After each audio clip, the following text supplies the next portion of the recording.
भारत में लोकसभा चुनाव की तिथि घोषित होने के बाद सभी राजनीतिक पार्टियां प्रचार प्रसार में लगी हुई हैं। उत्तर प्रदेश में समाजवादी पार्टी, बहुजन समाज पार्टी के साथ राष्ट्रीय लोकदल ने एकजुट होकर अपने प्रत्याशी मैदान में उतारे हैं। गठबंधन के प्रत्याशी मुरादाबाद डॉक्टर एसटी हसन को बनाया गया है। एसटी हसन एक बार नगर निगम मुरादाबाद का चुनाव लड़ चुकी हैं, जिन्हें कामयाबी हासिल हुई थी। उसके बाद लोकसभा चुनाव में उन्हें कामयाबी नहीं मिल पाई। एक बार फिर गठबंधन होने के बाद उत्तर प्रदेश में डॉक्टर एसटी हसन को मुरादाबाद लोकसभा क्षेत्र से प्रत्याशी बनाया गया है। नामांकन करने के बाद डॉक्टर एसटी हसन और उनके समर्थक उनके हक के लिए अपील करते हुए दिखाई दे रहे हैं। सोमवार को मुरादाबाद जनपद के भोजपुर के आसपास के गांव में डॉक्टर एसटी हसन के भाई आरिफ मियां ने पहुंचकर जनसंपर्क किया और सभी से अपने भाई के हक में वोट करने की अपील की। इस मौके पर भारी संख्या में ग्राम वासियों ने समर्थन देने की बात कही, तो वहीं काफी समय से मुरादाबाद देहात विधानसभा क्षेत्र से पूर्व विधायक शमीमुल हक के चले आ रहे पारिवारिक विवाद को लेकर मोहम्मद आरिफ मियां ने सभी को बिठाकर आपसी बातचीत के बाद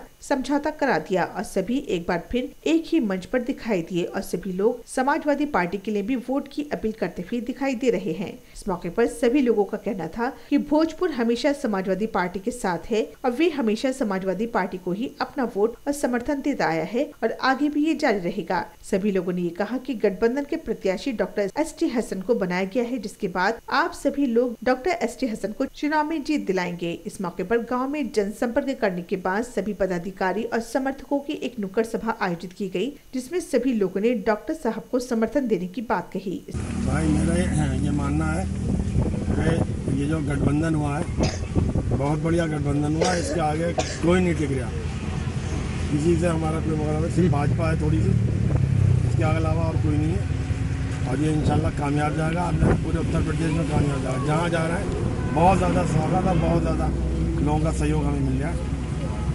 ये किसान और सारे लोग परेशान हैं इनकी नीतियों से, इसी वजह से सब हमारे साथ हैं और विकास के साथ है। माननीय अखिलेश जी और बहन कुमारी मायावती जी नीतियों से लोग समर्थन। एसटी हसन साहब को समाजवादी गठबंधन के साथ में यहाँ प्रत्याशी बना के उतारा गया है। पहली बार भी हमारी विधानसभा 18 से एसटी हसन साहब लड़े थे और हमारे घर ने शमीउल हक साहब के घर ने उन्हें सारी विधानसभाओं में सबसे ज़्यादा वोटों से यहाँ से जिताया था।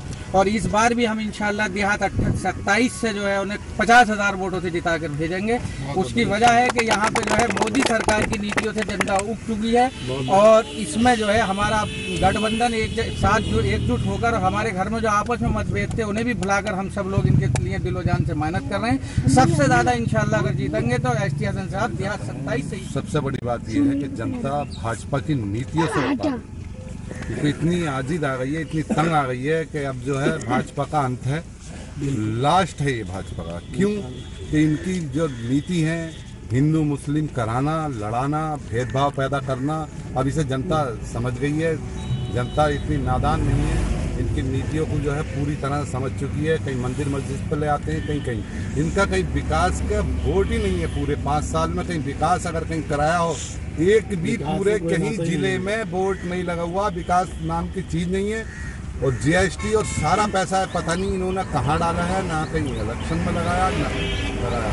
जबकि हम आज पूरे देहात में घूमे हैं, जिसमें हाजी कसीमुल हक साहब भी हैं, जिसमें आरिफ मियाँ भी हैं, मोहम्मद जनाब हैं और सभी साथी हमारे हैं। और हमें आज इतनी बड़ी खुशी हुई है कि हम गठबंधन के लिए वोट मांग रहे हैं और हमारा भी आपस में जो गठबंधन है बिल्कुल वो भी सही है। हम एक तरह से भटके हुए थे, हमारा घर अब सही है और आगे को भी हमारा सही घर रहेगा, इसीलिए हम दुआ करते हैं। हमारे जितने भी मिलने वाले लोग हैं और सब जगह बहुत बेहतरीन इलेक्शन है, तो इंशाल्लाह कामयाबी मिलेगी हमें।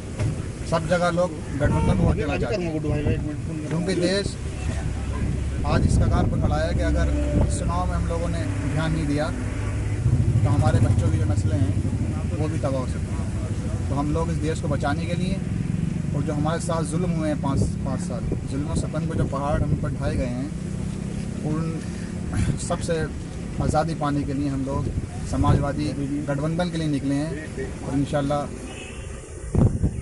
गठबंधन को कामयाबी मिलेगी। डॉक्टर एसटी हसन साहब बहुत वोटों जीतेंगे।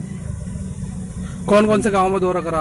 हमने आज बेरखेड़ा, बिलाकुदान, बेलवाड़ा, मल्लूपुरा और आपका डींगरपुर, गंजोवाली, चुब्बोवाली, मानपुर, जुम्मा वाली, मिलक, काफ़ी गांव में हम लोगों ने संपर्क किया। सब लोग समाजवादी के साथ हैं, समाजवादी की नीतियों के साथ हैं, जो समाजवादी ने विकास की गंगा पाई। पंचायत मेंबर हमारे ग्राम प्रधान गुलाम घोष भाई, सब हम आज एसटी हसन साहब के भाई आरिफ मियाँ के साथ घूम रहे हैं हम।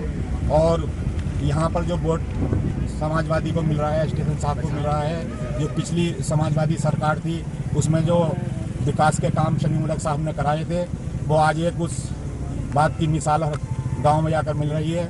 तमाम रोडें हैं, 40-50 साल से जो वहाँ पार की तरफ रिश्ते नहीं होते थे लड़कियों के, आज वो वहाँ पर पुल विधायक शमी उलग साहब की देन है। उसकी तरफ से मतलब पुल की विधायक माननीय शमी उलग साहब की मेहनत की वजह से आज समाजवादी को यहाँ से वोट मिल रहा है देहात से। और भाजपा के जुल्म से, भाजपा ने जो ये 5 साल जुल्म किया है उसकी लड़ाई लड़ेंगे, चाहे हमारी जान चली जाए। और ये चुनाव सब पूरे हिंदुस्तान का चुनाव है। भाइयों, मेरी आप लोगों से अपील है कि आपस में गिले शिकवे दूर कर कर समाजवादी को वोट करें। समाजवादी पार्टी और सबसे बड़ा गठबंधन तो हमारा परिवार। आज हम एक साथ परिवार अपना खड़ा है डॉक्टर साहब के लिए, और हम ये जनता हमेशा इस घेर के लिए मरती है और आज भी इस घेर के लिए तैयार है हर वक्त, समझे। और जितना हमारे विधायक शमीउल हक ने जो काम कराया है वो तो हमें कोई भी देख सकता है। इतना काम किसी आज तक विधायक ने नहीं कराया होगा कभी भी किसी भी विधानसभा में। जिसके लिए हर सांसद भी फेल हो गए, एमएलए भी फेल हो गए, और वो काम कराए हैं जो किसी ने नहीं कराया आज तक। शमीउल हक साहब आज भी हमारे साथ खड़ी है। और आज हमारे साथ आरिफ भाई हैं, डॉक्टर एस साहब के भैया, उन्होंने हमारे साथ घूम के देख लिया। जनता आज भी उन्हीं के साथ है। और ये अपील करते हैं अपना वोट खराब ना करें और वोट समाजवादी और बहुजन को दें, गठबंधन को दें। इस मौके पर मुख्य रूप से लोकसभा प्रत्याशी डॉक्टर एसटी हसन के भाई आरिफ मियाँ, कासिमुल हक, शाकिर अंसारी, मोहम्मद कासिम, मोहम्मद अहमद हसन सहित भारी संख्या में ग्रामवासी व समाजवादी पार्टी, बहुजन समाज पार्टी, राष्ट्रीय लोकदल के पदाधिकारी मौजूद रहे।